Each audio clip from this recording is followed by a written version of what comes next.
السلام علیکم ناظرین، بسم اللہ الرحمن الرحیم۔ امید ہے کہ آپ سب لوگ خیریت سے ہوں گے۔ ناظرین، ہم حج سے ریلیٹڈ معلومات آپ تک پہنچاتے ہیں۔ حج اور عمرہ کا سفر بہت ہی مبارک سفر ہے۔ اللہ تعالیٰ یہ سفر ہم سبھی کو نصیب کرے اور بار بار ہماری حاضری اپنے گھر یعنی بیت اللہ پر کرائے۔ ناظرین، ہم یہ معلومات حاصل کریں گے کہ حج کے دوران حاجی صاحب عام طور پر کہاں گم ہو جاتے ہیں۔ اس ویڈیو کو پورا مکمل دیکھیں، آپ کو بہت ساری معلومات حاصل ہوگی۔ اگر ویڈیو انفارمیٹیو لگے تو چینل کو سبسکرائب کریں اور بیل آئیکن کو پریس کریں تاکہ اگلی آنے والی ویڈیو کا نوٹیفیکیشن آپ تک پہنچ جائے۔ لائک کریں اور اپنے عزیزوں اور دوستوں کو شیئر کریں۔ آئیے ویڈیو شروع کرتے ہیں۔ کئی حاجی بھاری بھیڑ، تیز گرمی، تھکاوٹ اور بھاشا سمجھ نہ آنے کے کارن اپنے سموہوں سے بچھڑ جاتے ہیں اور ان سے الگ ہو کر بھٹک جاتے ہیں۔ ہمیں وہاں بھاشا سمجھ نہ آنے کے کارن بہت سی مشکلوں کا سامنا کرنا پڑتا ہے۔ کئی ورڈز ایسے ہوتے ہیں جو زیادہ تر استعمال کیے جاتے ہیں۔ ان ورڈز کی میننگ انشاءاللہ ہم آپ کے ساتھ اگلی کسی ویڈیو میں ضرور شیئر کریں گے۔ آپ وہاں سے ورڈز یاد کر لینا، آپ کو بہت زیادہ سمجھ آنے لگے گا، بہت ساری مدد ملے گی۔ ایسی کئی پرستتیاں ہیں جہاں حاجی گم ہونے کی رپورٹس زیادہ ملتی ہے۔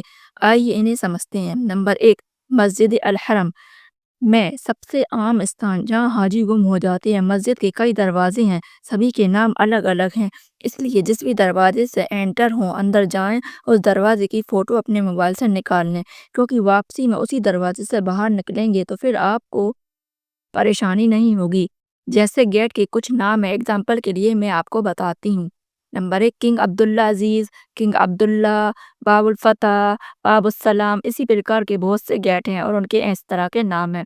اور بھی کئی گیٹوں کے نام ہیں۔ آپ جب بیت اللہ کا طواف کریں گے تب بھی بھیڑ کی وجہ سے ہم اپنے ساتھی سے بچھڑ جاتے ہیں، اس لیے اپنے ساتھی کا ہاتھ پکڑ کر رکھیں۔ اسی طرح صفا مروہ کی سعی کے دوران میلین اکثرین ہیں جہاں پر گرین لائٹ لگی ہوتی ہے، وہاں حاجی صاحب دوڑ کر جاتے ہیں اور عورتیں اپنی حالت پر چلتی رہتی ہیں، وہاں بچھڑ جاتی ہیں، اس لیے وہاں اپنے ساتھی کو دیکھتے رہیں اور ان کا پیچھا اپنی حالت میں کریں۔ آپ کو دوڑنا نہیں ہے۔ اور ہر فرض نماز کے بعد جیسے فجر، ظہر، عصر، مغرب، عشاء کے بعد باہر نکلنے میں بہت بھیڑ ہوتی ہے۔ نماز کے فوراً بعد مسجد حرم سے باہر نہ نکلیں، 20-30 منٹ کے بعد باہر آئیں۔ یہ ساری جگہ حرم شریف کی تھی۔ اب ہم باہر دیکھتے ہیں جہاں حاجی صاحب زیادہ گم ہوتے ہیں۔ نمبر 2، مینا میں کہاں گم ہو جاتے ہیں؟ مینا میں حاجی صاحب، مینا میں بہت بڑی جگہ ہے جہاں ٹینٹ لگے ہوتے ہیں، سارے ٹینٹ لگ بھگ ایک جیسے لگے ہوتے ہیں۔ ہم اپنا ٹینٹ بھول جاتے ہیں، اس لیے ٹینٹ کے باہر ٹینٹ نمبر اور راستہ نمبر کا بورڈ لگا ہوتا ہے، اس کا فوٹو لے لیں، کیونکہ ہمیں ٹینٹ سے کئی ضرورت کے لیے باہر نکلنا پڑتا ہے۔ اور جب ہم جمرات کی طرف جاتے ہیں شیطان کو کنکری مارنے، تب وہاں سے واپسی میں سارے راستے ایک جیسے لگتے ہیں۔ وہاں مکتب نمبر کا ایک بیچ ملتا ہے، اسے ہمیشہ اپنے پاس رکھیں، اسے دکھا کر آپ راستہ پوچھ سکتے ہیں اور اپنے جانے سے پہلے اپنے راستے کا فوٹو بھی لے لیں۔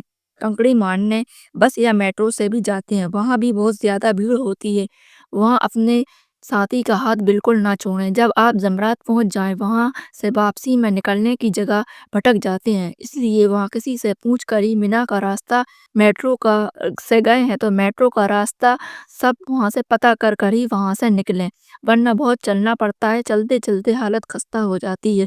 اسی لیے ابھی سے اپنے آپ کو فزیکلی اور مینٹلی دونوں طرح سے تیار کر رکھیں۔ اور نمبر 3، عرفات، عرفات میں جہاں حاجی گم ہوتے ہیں۔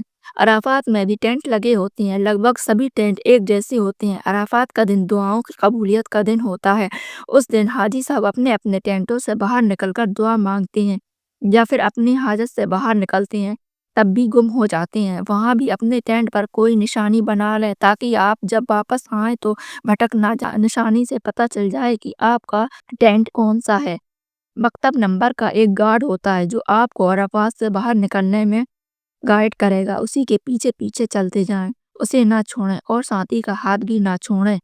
آپ عرفات سے سیدھا مزدلفہ کی طرف جائیں گے۔ نمبر 4، مزدلفہ، مزدلفہ میں کہاں پر حاجی گم ہوتے ہیں؟ آئیے دیکھتے ہیں۔ عرفات سے ساری بھیڑ مزدلفہ آتی ہے، رات کا سمے رہتا ہے، یہاں بہت احتیاط کے ساتھ اپنے ساتھی کے ساتھ چلیں، کنکڑی بینے تو بھی اپنے ساتھی کے ساتھ بینے۔ یہاں زیادہ تر لوگ گم ہو جاتے ہیں، یہاں کوئی ٹینٹ نہیں ہوتے، یہاں اپنی لائی ہوئی چٹائی بچھا کر بیٹھتے ہیں یا لیٹتے ہیں اور عبادت کرتے ہیں۔ اپنی چٹائی واش روم کے آس پاس بچھائیں تاکہ ایک نشانی رہے کہ ہماری چٹائی یہاں ہے۔ آپ بھٹکے نہ، جب واش روم سے واپس آئیں تو آسانی سے اپنی جگہ واپس آ جائیں۔ صبح سورج نکلنے کے بعد یہاں سے نکلیں گے۔ یہاں تو ہوئے حج کے 5 دن جہاں حاجی صاحب گم ہوتے ہیں۔ اب بات کرتے ہیں مدینہ شریف کی۔ مسجد نبوی۔ مسجد نبوی میں بھی بہت سی دروازے ہوتے ہیں۔ آپ اندر جاتے وقت گیٹ نمبر کا فوٹو لے لیں۔ جب آپ مسجد سے باہر شہن میں آئیں تو اسی گیٹ کی طرف جائیں جہاں سے آپ اندر آئے تھے، تو آپ آسانی سے اپنی بلڈنگ تک پہنچ جائیں گے۔ لگ بھگ ساری بلڈنگ ایک جیسی ہوتی ہیں۔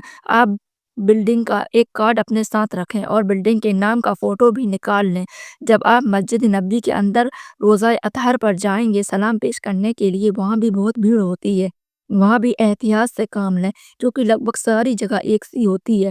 شہر کا گیٹ نمبر ضرور یاد رکھیں ورنہ آپ کو بہت مشکل ہو جائے گی اور بہت مشکل کا سامنا کرنا پڑے گا اور آپ بھٹک جائیں گے۔ یہ ایسی ساری جگہ ہیں جہاں آپ کو احتیاط سے کام لینا ہے، گھبرانا نہیں ہے۔ اگر آپ گم بھی ہو جائیں تو ایک جگہ بیٹھ کر تھوڑا ریسٹ کریں، پھر کسی سے پوچھ کر آپ کا راستہ پکڑیں اور وہاں سے آپ واپس آ جائیں۔ اور مسجد نبوی کا کسی سے بھی آپ گیٹ نمبر پوچھیں گے تو وہ بتا دے گا کہ آپ کو اس گیٹ نمبر پر کہاں سے جانا ہے، اس لیے گیٹ نمبر کا فوٹو ضرور لے لیں۔ کچھ مہتوپورن ٹپس ہیں جو حاجی صاحب کو دھیان میں رکھنا ہے۔ نمبر 1، ہمیشہ اپنا I D card, Musk card اور ہوٹل کی جانکاری اپنے پاس رکھیں۔ نمبر 2، موبائل فون چارج کر رکھیں۔ اپنے SHI کا نمبر اپنے فون میں سیو کریں۔ اپنی بس اور ہوٹل کے کارڈ اپنے ساتھ ہمیشہ رکھیں۔ امید ہے کہ آپ کو سب کچھ اچھی طرح سمجھ آ گیا ہوگا۔ ملتے ہیں اگلی ویڈیو میں۔ اللہ حافظ۔ اللہم لبیک لبیک لا شریک لک لبیک ان الحمد والنعمت لک والملک لا شریک لک